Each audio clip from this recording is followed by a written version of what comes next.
하나님의 말씀을 함께 묵상하겠습니다. 오늘 함께 묵상하신 하나님의 말씀은 사무엘하 6장 12절에서 23절까지의 말씀입니다. 사무엘하 6장 12절에서 23절까지의 말씀을 우리가 다 같이 한 목소리로 읽겠습니다. 어떤 사람이 다윗 왕에게 아뢰어 이르되 여호와께서 하나님의 괴로 말미암아 오벳에돔의 집과 그의 모든 소유에 복을 주셨다 한지라. 다윗이 가서 하나님의 궤를 기쁨으로 메고 오벳에돔의 집에서 다윗 성으로 올라갈새 여호와의 궤를 맨 사람들이 6걸음을 가매 다윗이 소와 살찐 송아지로 제사를 드리고 다윗이 여호와 앞에서 힘을 다하여 춤을 추는데 그때에 다윗이 배 에봇을 입었더라. 다윗과 온 이스라엘 족속이 즐거이 환호하며 나팔을 불고 여호와의 궤를 메어 오니라. 여호와의 궤가 다윗 성으로 들어올 때에 사울의 딸 미갈이 창으로 내다보다가 다윗 왕이 여호와 앞에서 뛰놀며 춤추는 것을 보고 심중에 그를 업신 여기니라. 여호와의 궤를 메고 들어가서 다윗이 그것을 위하여 친 장막 가운데 그 준비한 자리에 그것을 두매 다윗이 번제와 화목제를 여호와 앞에 드리니라. 다윗이 번제와 화목제 드리기를 마치고 만군의 여호와의 이름으로 백성에게 축복하고 모든 백성 곧 온 이스라엘 무리에게 남녀를 막론하고 떡 한 개와 고기 한 조각과 금포도 떡 한 덩이씩 나누어 주매 모든 백성이 각기 집으로 돌아가니라. 다윗이 자기의 가족에게 축복하러 들어오매 사울의 딸 미갈이 나와서 다윗을 맞으며 이르되 이스라엘 왕이 오늘 어떻게 영화로우신지 방탕한 자가 염치 없이 자기의 몸을 드러내는 것처럼 오늘 그의 신복의 계집종의 눈앞에서 몸을 드러내셨도다 하니 다윗이 미갈에게 이르되 이는 여호와 앞에서 한 것이니라. 그가 내 아버지와 그의 온 집을 버리시고 나를 택하사 나를 여호와의 백성 이스라엘의 주권자로 삼으셨으니 내가 여호와 앞에서 뛰놀리라. 내가 이보다 더 낮아져서 스스로 천하게 보일지라도 내가 말한 바 계집종에게는 내가 높임을 받으리라 한지라. 그러므로 사울의 딸 미갈이 죽는 날까지 그에게 자식이 없으니라. 아멘. 드디어 하나님의 언약궤가 다윗성으로 입성하고 있습니다. 어쩌면 이 날은 이스라엘 역사에서 가장 찬란했던 날들 중 하나가 아닐까 생각됩니다. 여러분, 우리 각자의 인생에도 이처럼 찬란했던 날들이 있었을 것입니다.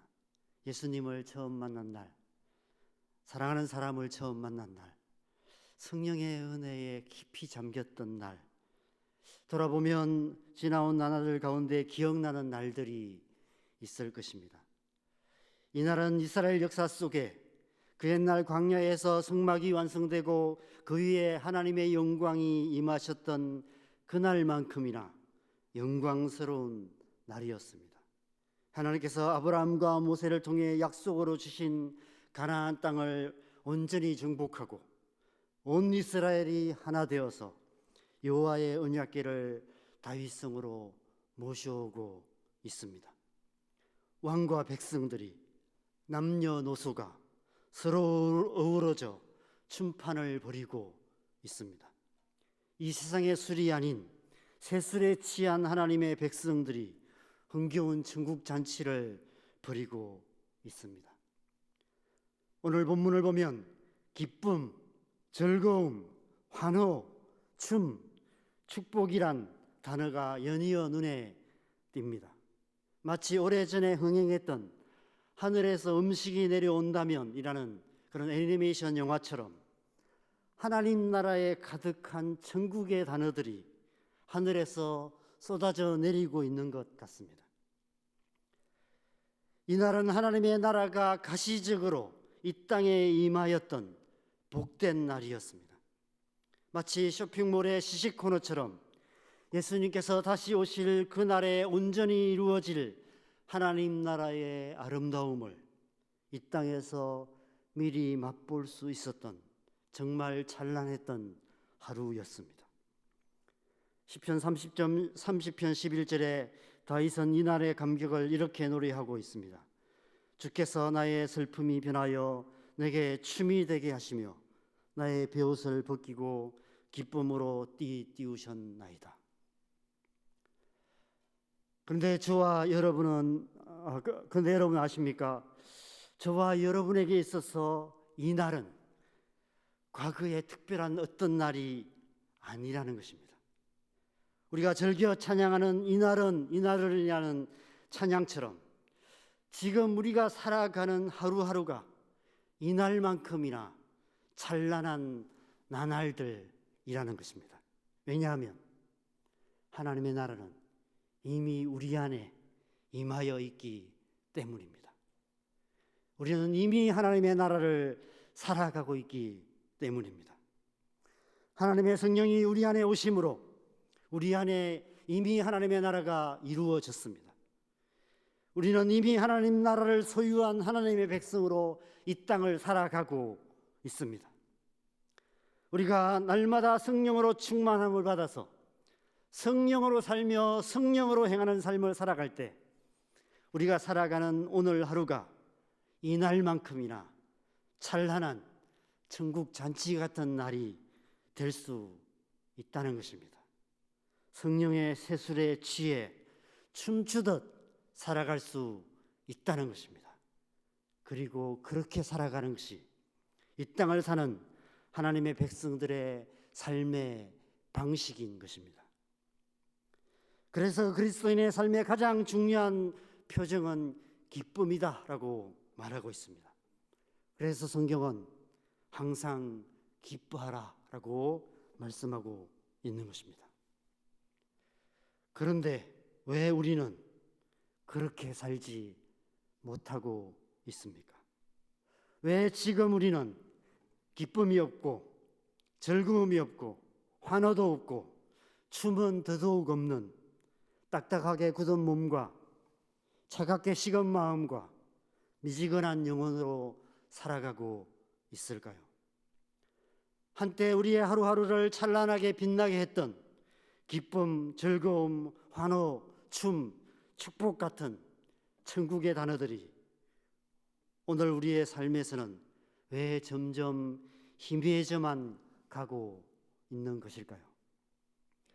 왜 우리는 교회 공동체가 함께 결정하고 행하는 사역에 기꺼이 뛰어들어 함께 춤추지 못하는 것일까요? 오늘 본문에서 그 흥겨운 천국 잔치에 찬물을 끼얹는 미갈에게서 우리는 그 이유를 찾을 수 있습니다. 호수에 비친 달 그림자처럼 미갈의 모습 속에서 우리의 속사람의 그림자를 볼 수 있습니다. 여러분, 왜 미갈은 그 천국 잔치에 뛰어들어 다윗과 함께 춤추지 못했을까요? 만약 그녀가 이날에 이 흥겨운 천국 잔치에 뛰어들어 다윗과 함께 춤을 추었더라면 미갈의 이름은 완전히 다른 이름으로 기록되었을 것입니다. 그러면 아마 저의 딸 이름을 미소가 아니라 미갈이라고 지었을지도 모릅니다. 그러나 미갈은 천국 잔치에 어울리지 않는 단어인 업신여김과 비아냥과 비난을 쏟아놓음으로 결국 축복이 아닌 저주를 받게 되었습니다. 심리학자들은 미갈의 과거에서 그 원인을 찾습니다. 우리가 아시다시피 미갈은 참 상처가 많은 여인이었습니다. 여러분께서 이미 잘 아시는 내용들이기 때문에 이 새벽에 굳이 이 여인의 아픈 과거사를 다시 들출 필요는 없을 것 같아서 자세한 설명은 생략하겠습니다. 그녀의 마음 안에 깊이 뿌리내리고 있던 썬뿌리로 말미암아 그녀는 삐딱하게 반응할 수밖에 없었고, 그래서 결국 하나님의 축복을 받을 기회마저 놓쳐버리고 말았을 거라고 말합니다. 어쩌면 그럴지도 모릅니다. 그러나 성경은 그보다 더 본질적인 이유에 대해서 말씀하고 있습니다. 요한복음 3장에서 예수님께서 니고데모에게 하신 말씀인데 요한복음 3장 19절에서 21절을 제가 읽어드리겠습니다. 그 정죄는 이것이니 곧 빛이 세상에 왔으되 사람들이 자기 행위가 악함으로 빛보다 어둠을 더 사랑한 것이니라. 악을 행하는 자마다 빛을 미워하여 빛으로 오지 아니하나니 이는 그 행위가 드러날까 함이요 진리를 따르는 자는 빛으로 오나니 이는 그 행위가 하나님 안에서 행한 것임을 나타내려 함이라 하시니라. 여러분, 오늘 말씀을 보면 다윗은 여호와 앞에서 기뻐 뛰며 춤을 추고 있습니다. 왕의 채통도 있고 바지가 벗어지도록 춤추는 다윗의 모습을 보게 됩니다. 오직 하나님만을 사랑하는 다윗의 중심이 그렇게 언약궤 앞에서 춤추는 모습으로 드러나고 있는 것입니다. 그러나 미갈은 달랐습니다. 그녀의 중심은 하나님을 사랑하는 중심이 아니었습니다. 하나님보다 세상을 더 사랑하였고 다윗을 사랑하여 다윗과 함께 춤추기보다 자기 자신을 더 사랑하여 자신의 자존심과 체면을 지키기 위해 고고한 척 창가에 기대에 앉아서 하찮은 백성들 앞에서 하체가 드러나도록 춤추고 있는 다윗을 업신여기고 있었던 것입니다. 원인이야 어찌되었건 언약궤가 입성하는 그날에 미갈 안에 있던 어둠이 밝히 드러났습니다. 빛이 비칠 때 미갈 안에 있던 어둠이 드러났습니다. 그것은 그녀에게 기회이기도 했습니다. 자기 안에 있는 쓴 마음과 딴 마음을 버리고 함께 어우러져 춤추기만 했다면 그녀는 전혀 다른 존재가 되고 전혀 다른 삶을 살아갈 수 있었을 것입니다. 그러나 그녀는 하나님의 축복을 받을 수 있는 절호의 기회마저 놓치고 결국 저주를 받고 말았습니다. 저는 이 미갈의 모습 속에서 저의 속사람의 모습을 보게 됩니다. 제 안에도 아직까지 해결되지 않고 남아있는 과거의 상처들로 인한 쓴뿌리가 많이 있습니다. 제 안에도 세상을 사랑하며 자기를 사랑하는 빗나간 사랑이 있습니다. 그래서 때론 하나님 앞에서, 때론 교회 공동체와 사람들을 향해 삐딱하게 반응할 때가 많이 있습니다. 아마 여러분도 마찬가지일 것입니다.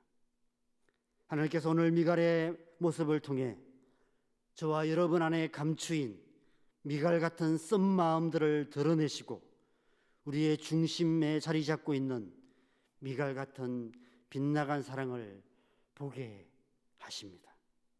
이것은 우리에게 기회입니다. 우리 안에 계신 성령님께서 우리의 마음을 새롭게 하실 수 있는 절호의 기회인 것입니다. 우리가 우리의 마음을 열어 우리 안에 깊이 감추인 미갈 같은 쓴 마음과 딴 마음을 고백하며 회개할 때 우리 안에 계신 성령님께서 우리의 상한 마음을 치유하시고 굳은 마음을 제하시고 우리의 마음을 새롭게 하실 것이기 때문입니다. 우리는 이전과 전혀 다른 존재가 되고 전혀 다른 삶을 살아갈 수 있게 되는 것입니다. 그러면 우리는 기쁨으로 그 춤반에 뛰어들어서 교회 공동체가 함께하는 그 행사 가운데 기쁨으로 동참해서 교회와 함께 다윗과 함께 성도들과 함께 춤출 수 있게 되는 것입니다. 저는 금요기도회에서 찬양하는 시간이 너무 좋습니다.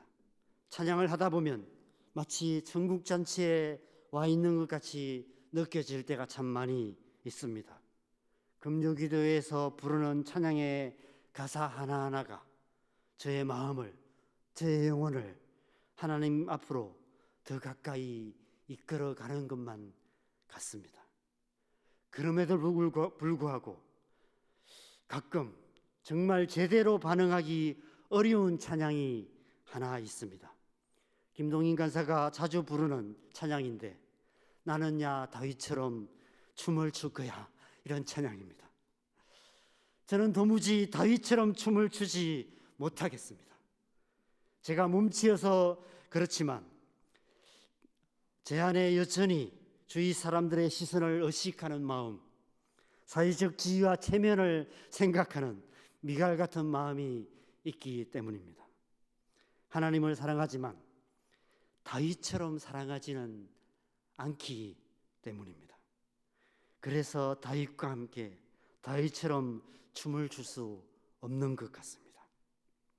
혹시 김동인 간사님이 이 말씀을 듣고 계신다면 당분간 이 찬양은 안 불렀으면 좋겠습니다. 이번 주 금요기도에 제가 인도하는데 혹시 이번 주에 이 찬양을 부르면 어떡하나 이런 생각이 듭니다.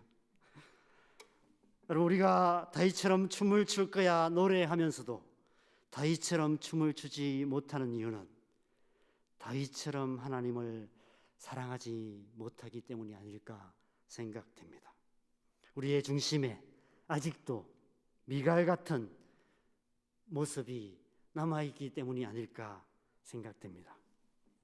그러나 우리가 날마다 성령의 충만함을 받아서 성령으로 살며 성령으로 행하는 삶을 살아간다면 우리 안에 그 미갈 같은 썸마음, 딴마음들이 드러나게 되고 그 마음을 주님 앞에 고백하고 회개할 때 성령의 은혜가 우리의 마음을 새롭게 하시고 우리의 마음을 주님 닮은 모습으로 다윗 같은 마음으로 중심으로 변화시켜 주신다면 우리 또한 언젠가는 그렇게 다윗처럼 춤을 출 수 있는 하나님의 사람이 되지 않을까 이런 생각이 듭니다. 그래서 우리는 날마다 성령으로 충만함을 받아야 하는 것입니다. 오직 성령으로 살며 성령으로 행하는 삶을 살아가야 하는 것입니다. 우리가 살아가는 평범한 하루하루가 예수님과 함께 춤추듯 살아가는 천국 잔치 같은 찬란한 나날들이 되어야 하는 것입니다. 이 새벽에 미갈 같은 우리를 천국 잔치의 춤판에 초청하시는 성령의 은혜 앞에 마음을 열고 믿음으로 반응하시기 바랍니다. 그래서 오늘도 성령으로 충만함을 받아서 춤추듯 살아가는 저와 여러분 되시기를 주님의 이름으로 간절히 축원합니다.